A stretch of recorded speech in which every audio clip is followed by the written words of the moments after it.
Hello there. You are listening to Revenue Insights. Today I've been chatting with Leslie Venetz. She's the founder of the sales-led go-to-market agency and advises various different B2B sales teams and startups around sales-led motions and how to do outbound. We first came into contact because she was talking a lot about some of the data in our report that we produced earlier this year, where we were touching on the impact that intent has on win rates for sales reps. So throughout the conversation, we started out by talking about that and going into a bit more detail around how data and intent signals can be used effectively by both top of funnel and bottom of funnel sales teams. We also talked a lot about what top performers are doing, both in SDR roles and in AE roles as well. And lastly, we touched on the role of events and how it has changed in sales-led go-to-market motions in 2024. And lastly, there's some really nice bits at the end around active listening. I think you'll really enjoy it. Welcome to Revenue Insights. Every week, we'll be joined by revenue leaders from some of the most successful and highest growing companies. Together, we explore how they built their revenue teams, the journeys that they've been on, and the lessons they have learned along the way. Revenue Insights is brought to you by Ebster. We're a revenue intelligence platform designed to help revenue teams to build more pipeline, close more deals, and retain more customers.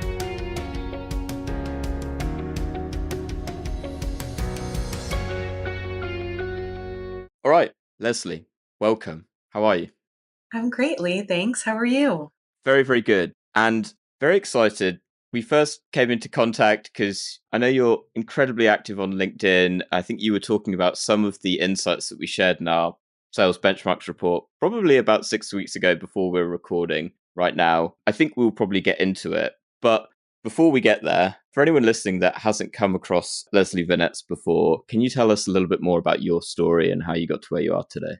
Sure. I spent 15 years as an individual contributor, player coach, people leader, was a 3-time head of sales. So I've sort of done all of the sales jobs in everything from like one call close transactional selling, through to 6-figure plus very consultative types of sales and SaaS and services. So I've had a truly blessed, maybe a non-traditional sales career, but a truly blessed sales career in getting to sell to a lot of different types of personas, selling a lot of different things at different price points. And then I decided to take that breadth of experience. And 2 years ago, I quit my full-time job and made my passion project, my side hustle, into a full-time founder gig. So for the last 2 years, I've been leading the sales-led go-to-market agency, helping orgs mostly outbound better, like that prospecting through discovery, meeting magic as a full-time founder. Amazing. And I'm going to dig into sales-led go-to-market in a second. I want to touch on kind of what originally brought us together. And you were talking about, I think there was a stat in our report that was talking about the impact of intent on win rates. And so could you perhaps elaborate on, I guess, your perspective on intent and how AEs and sales folks can leverage that? Yeah. So 2 different perspectives, Lee. One is maybe slightly adjacent to intent in that I know because I work with hundreds of reps every year, that very few sales teams honestly are able, in terms of their tech stack, their strategies, their processes, their skill sets, to be able to truly leverage intent right now. So what I see most folks doing is taking a single siloed trigger and then misunderstanding it to be intent. And those are the emails you see that sound like, congrats on your Series A, we sell. Like, I see that you're the VP of sales at XYZ company. I'm your account executive at ABC company, right? And so for folks that maybe are not as robust or as mature, which is fine, like you're on the path. For folks that are not ready to do like full layered intent and signal data, what I teach them is value-based segmentation, meaning get really, really clear on the value for niches of your overall territory. Like the gist of it, to not overcomplicate it, is pluck out smaller, more focused segments of your broader territory so that you can speak to them.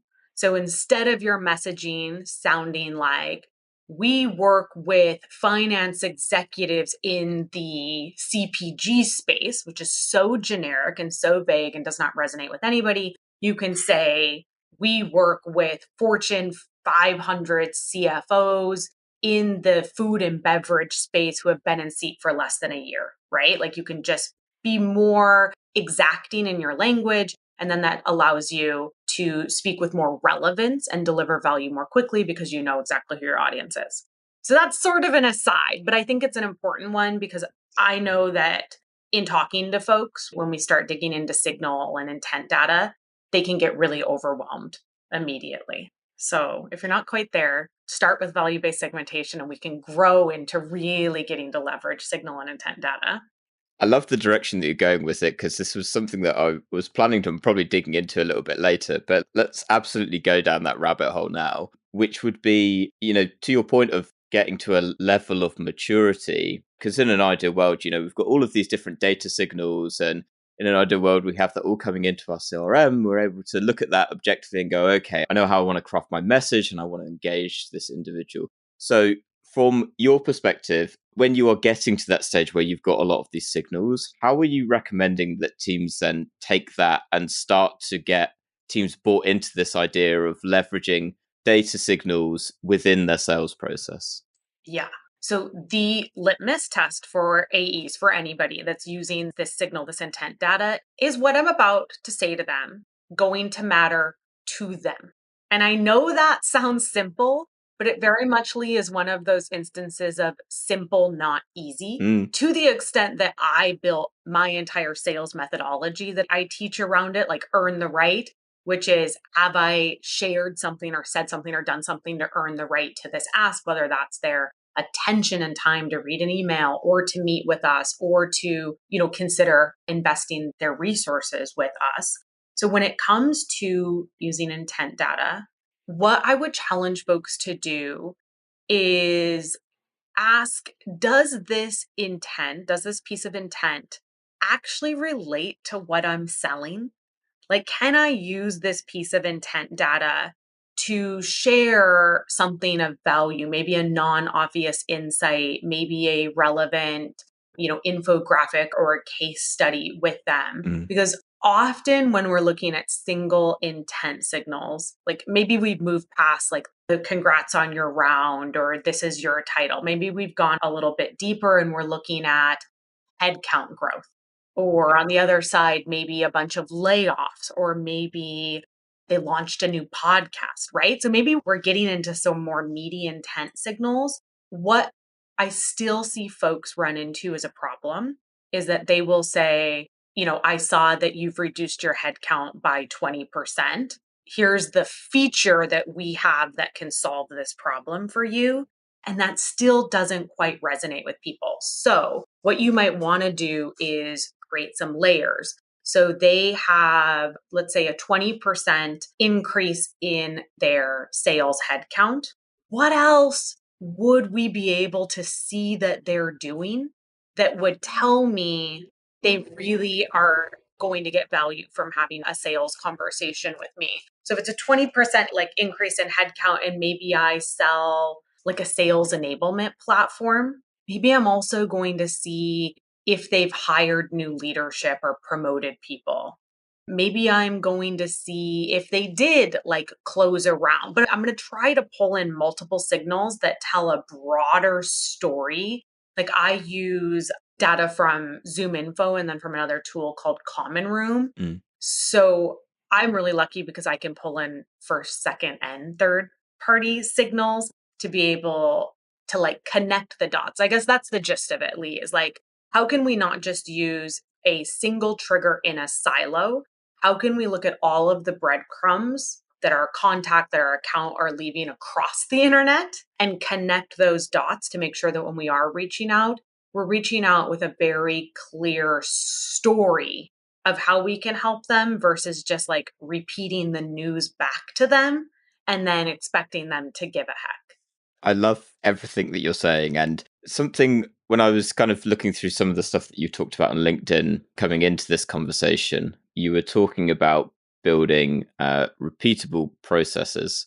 And that was kind of getting me thinking of, what value can folks listen to this kind of get from Leslie? And on the point that you're kind of getting to, because I agree to the point of, I suppose from a rep's perspective, it's one, being able to funnel all of these signals into a single place. Yeah. So you've got all of this information, but then ultimately it's down to the rep to be able to absorb that, to be able to interpret it, and to be able to then translate that into, here's now how I'm going to reach out to them. So when you're working with businesses and get to that stage, how do you make that repeatable with your reps? Can you make it repeatable with your reps? Is it a case of having process, or is it a case of delivering training? I do not work with any organizations that are mature enough to be doing layered signal data right now. Like, probably an unpopular opinion, but like very few organizations that I know have gotten the foundations down well enough to be ready to do, like, most organizations are outbound like 101. I'm lucky enough to get to work with and to get to help organizations get to outbound, 201 to outbound 2.0, whatever you want to call it, which is very much that focus on like relevance and value. And if we're using triggers, we're using them not in a silo, but because they matter in the broader context of our outreach. Very, very few organizations are at that like outbound 3.0 where they have the skill sets in their existing organization to support that type of like next level layered usage of signal data and like the broader strategy to support it. So I feel like that's an unpopular opinion. I'm sorry, everybody out there selling intent data. That's where I want us to go. Like, that is the future. That is where all organizations should be tracking to. But to be really like just transparent and honest and answering your question, I think very few organizations are doing it and are getting it right. And those that are getting it right are usually smaller orgs. Like, they're not the big behemoths where you really need like set it and forget it strategies. But what could that like? If we were creating a repeatable process around using signal data, I would always start with account level signals. And maybe even taking another step back, Lee, I would start with industry signals. Like, I would want to look at what is the broader market that these people play in, tell me, because I don't want to keep my view siloed just to their company, just to that single account. Like, I want to know what broader market forces are affecting their industry. And I also want to know who they sell to, because I want to know how the market forces are affecting their customers. So I would maybe start there. And then I would come in and look at account trends. And so maybe that is layoffs, maybe that is around, maybe they missed their numbers if you're looking at their financial reports. Maybe it's just like pulling up the CEO's statement at the beginning of the year to see what the CEO has publicly told the world that the organization or goals are. And then once I have those like broader, I would say like industry market trends and then the account trends, then I would be looking at contact specific stuff. And where I see most folks start is with contact specific stuff. And those are going to be like the, I saw you on a podcast, or I saw you just got promoted. And when we're thinking about repeatability, that's going to be much more difficult to create repeatable processes around. So I would save that for last. Love it. And I appreciate your candor as well, and the honesty. And let me pull us out of the rabbit hole. Yeah, I'm I gonna marked that get as, let's off the definitely back promote of that this. bit. Like, none of you know what you're doing. No, that's not what I'm saying. I'm saying everybody is doing their level best to get to outbound 3.0. But in the context of repeatable processes, like, folks so often jump to scale. Like, they know and understand what good looks like. They are aspirational. Like, they want to treat sales as that craft. They want to be that top like 1% of sales orgs. But by putting the pressure on yourself and your team to jump from where you're at to like that ideal state, you're going to do more damage than you are going to do good. So give yourself that time and permission to build those foundational skill sets and mindsets and processes that help you get from, outbound 1.0 to 2.0 to 3.0 in a way that is sustainable and durable and actually repeatable, because like you can't scale until you can really do something right again and again and again. For sure. It's this concept of walking before you're running, right? And actually finding something that, works to begin with. And yes, this is actually effective, to then go, now let's slowly build on it. And actually, often the tendency is, okay, well, our quota's gone up by 20% this quarter or this year. What are we going to do? Well, we're going to make these drastic changes, and we're pretty confident that that's going to solve all of our problems. Then it just causes absolute chaos, because it's like, oh my God, this is totally different to what we were doing before. Yeah.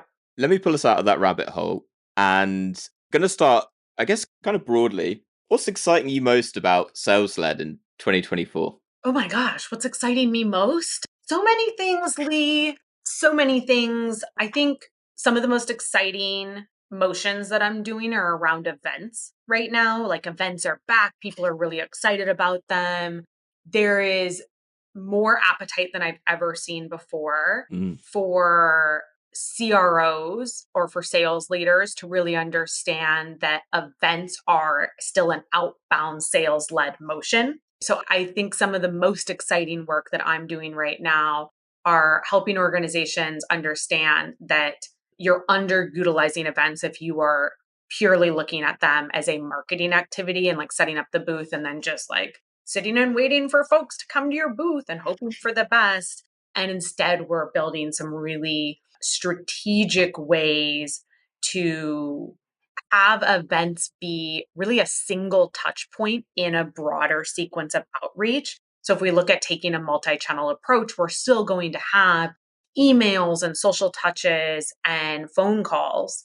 And then events will be one of the channels in the middle of that broader outreach.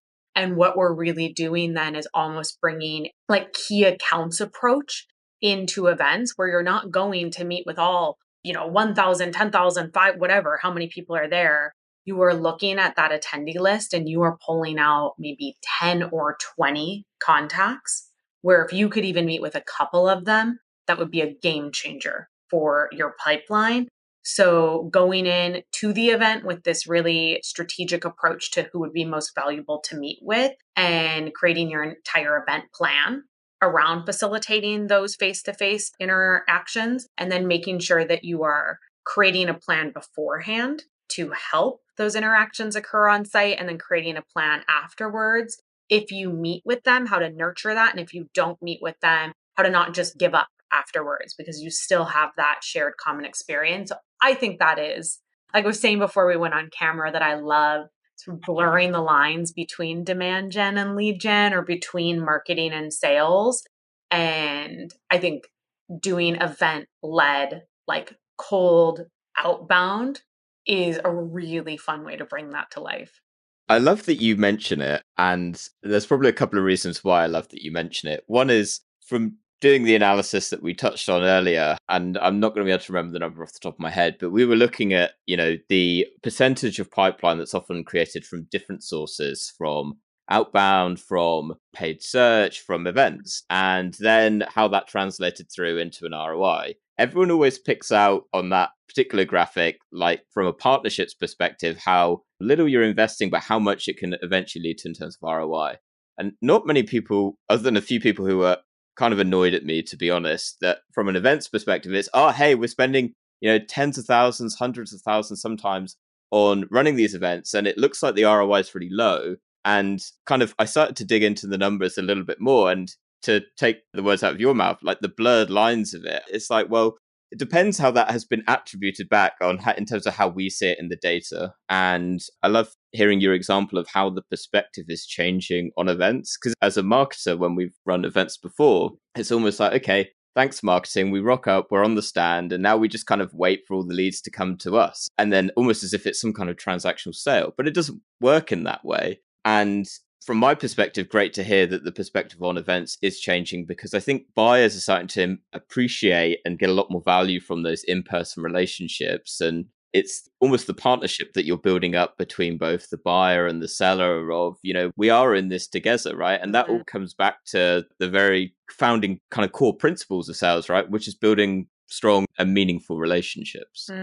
It's so true. And I think like one of my favorite trends that's a few years old now, though, are folks abandoning attribution drop downs and just having attribution fill in the blanks. And I even see it in my own sales cycle that I'm like, oh, and like out of curiosity, like, how did you find me? And the responses will be like, oh, well, you were on this podcast that my friend listened to, and then they sent me this podcast. And then a week later, I saw you respond to something in a Slack community, like in the Pavilion Slack. And then I started following you on LinkedIn. And then I saw you were also on TikTok. And then I saw this TikTok video and thought, wow, so it's just like there is not a clear single attribution. And I think like embracing that full funnel and being like, it's very rare, I think, and I'm sure the data would back this up. It's very rare that customers are like, I saw you one time, one place, do one thing. Take my money. Like they are interacting with you and they are interacting with your brand across multiple channels, through partnerships, through the referral ecosystem, like, through your own content or your created content. And then ultimately deciding that they're willing to learn more in a one-to-one interaction. So I think events are a very powerful way to do that, but viewing events as a single touch point, both like a single touch point in the context of like a multi-channel sales outreach, but just in the broader strategy that an organization has on how they're going to interact with their prospects, like it's something I'm very excited about. And likewise, something that, and I'm kind of going through, actually having a great time looking through your LinkedIn. I'd recommend it to folks listening. I noticed that you liked doing polls. And one of the polls that you did was around, what if you could only have access to one of these things for the rest of the year, which would it be? And it was, what are my top performers doing? And that resonates a lot for me. I've been talking about top performers as well. And I think it's something for folks that's definitely resonating right now. Yeah. So from your perspective, and I guess you can take this one or two ways, whether that's like purely sales led or purely outbound, feel free to have fun with it. But what can you see that top performers are doing in 2024 that's setting them apart from the majority of reps that are kind of just below the waterline? Oh my gosh, so many things. Yeah, you're referring to a poll is like part of a really cool ABM play that one of my partners, SetSail, is doing, which like, again, just talk about like blurring the lines and taking these creative approaches. I love it so much.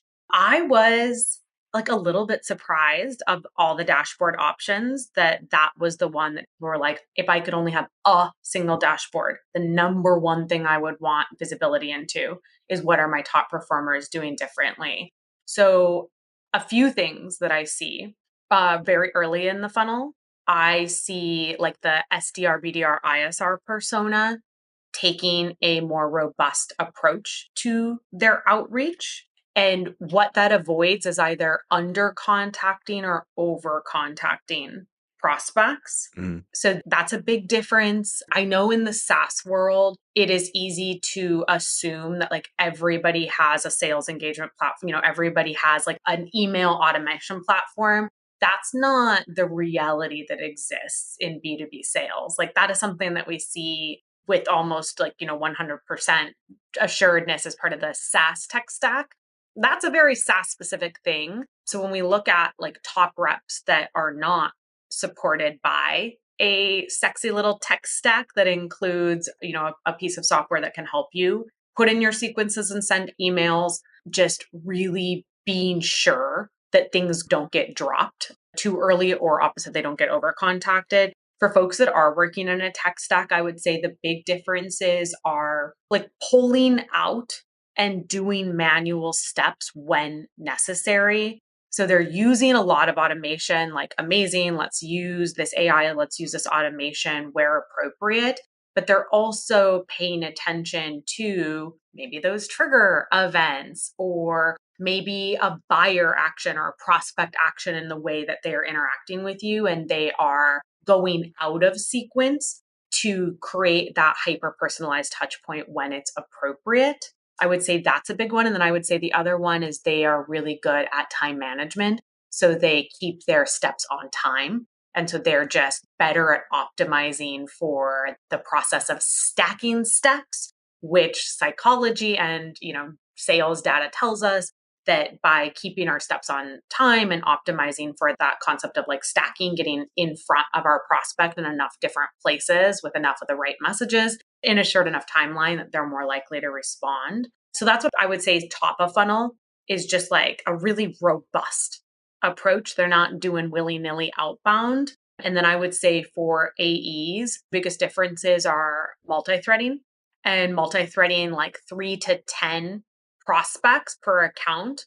And they're not just like I picked up a client last year and they had like 30 to 60 prospect contacts per account because somebody told them they should be multi-threading and they were like, who all reached out to everybody? And the persona was one, like the title was really vague. And so they pretty much were going out to like the entire department. Like I'm continually surprised about how often I see that folks will say they're multi-threaded, but really they've just added like 20 random people into sequences that like don't matter to them. So multi-threading, but doing it in a way where you're adding your best guess at who the right people are, and then creating 2 tiers for your multi-threading. Tier 1 being for the decision makers, the people that you're going to with an ask to meet. And then a secondary campaign that's an influencer campaign where the goal is awareness and credibility, but you're not asking them for a meeting. So multi-threading and doing it with a very strategic lens on how to get the right message to the right people, then also bringing decision makers into calls earlier. Like that's a huge one that I'm seeing. And I don't know if it was EBSTA data, if it was SetSail's data, but there was something that I read recently that you have a 6-time higher chance of marketing a deal closed won if you get a VP to join by the second call for like a longer sales cycle. So multi-threading obviously supports that because you have more consensus and credibility in the organization to get the right people on the call. Yep. So just like a couple things, folks, no big deal. Just a quick reminder, and then we will be right back to the show. At Revenue Insights, our goal is to share how top-performing revenue leaders build predictable, efficient, go-to-market teams. Every week, we speak to the brightest minds, and every quarter, we release the latest findings from our analysis of billions of dollars in pipeline. If you don't want to miss out, sign up to our newsletter at ebster.com/newsletter-sign-up. That's ebster.com/newsletter-sign-up. The link to make that a little bit easier for you will be in the show notes of this episode wherever you're listening. See you there. Well, if you cut back on engaging 30 to 60 contacts, and technically you have a lot more time to do all of these things. So I'm telling you, it didn't even have phone calls. It wasn't a phone call campaign either. It's like pretty much they were just sending a newsletter to like 60 people per company. But hey, you know what? We made some really big, massive impact in that engagement because for those of us that have been doing this for ages, we're like 60 contacts, you're out of your mind. But for folks that are new, or maybe not even new to sales, but they're new to concepts like the concept of multi-threading, which the idea of it's always been around, but like multi-threading as a term that's being taught is still fairly new. They don't know what they don't know. Absolutely. I suppose my final question, what is one book that you'd recommend to other revenue leaders? Oh, I love books. Books. Okay, I'm going to cheat and give you 2 answers. One is revenue specific, and then one is not. So revenue specific, my absolute favorite book is The Challenger Customer. Customer, not sale. Sales fine. Customer so much better. And everybody that is in any type of revenue or like customer facing role should read it. Like marketing, CS, sales, it is so good. I also would recommend You're Not Listening by Kate Murphy. Like I am such an advocate for treating active listening like a skill, meaning that it's something that you need to practice and train on, just like we train on objections or call openers or discovery meetings. It's so rare that folks train on active listening, but it is, to my estimation, the most foundational sales skill that there is in any role. So I love, love, love that one. We read that. I host a business book club in Patreon/business book club. And we read that at the beginning of last year. And it's so good. Like, I recall it so often in the work I am doing and in my own endeavor to actively practice being a better listener. I completely agree. For one, I'll put a link to the book club in the show notes below for anyone that's interested in checking it out. But as a marketing leader that's also taken on the realm of sales development in the last 6 months, and so going into listening to like our team's cold calls, the thing that stood out to me was like, it feels like you were on tracks. You know, it felt like you weren't really listening to the person because you were so busy thinking of the next question. Oh my God, you know, you panic a little bit, your palms get a bit sweaty, and it's like, what am I going to ask them next, or what am I going to say next? So actually you miss the most important bit, which is what they are saying. And it's surprising how often, you know, as a being on sales calls or listening into sales calls, how often, you know, the person isn't being listened to, right? Yeah. Well, I might have to join your book club because I haven't heard that recommendation before, but would love to read it. You know, even in a podcast setting just like this, you know, occasionally it can be very easy to be like, oh yeah, that was an interesting point, and you're off with like an idea in your head, and it's like, oh God, they're still talking. It's like, what were they talking about? It hasn't happened today, don't worry.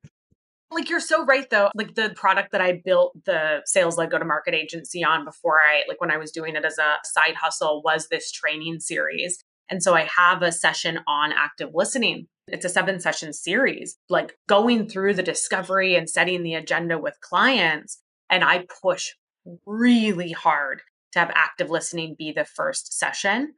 And not surprisingly, I get a tremendous amount of pushback because they're like, 7 sessions and you want us to spend one whole session on active listening? But like your example on renting space in your head to whatever they're going to say next, like I teach a 4R framework, and one of them is resist. And it is the hardest thing to do in sales.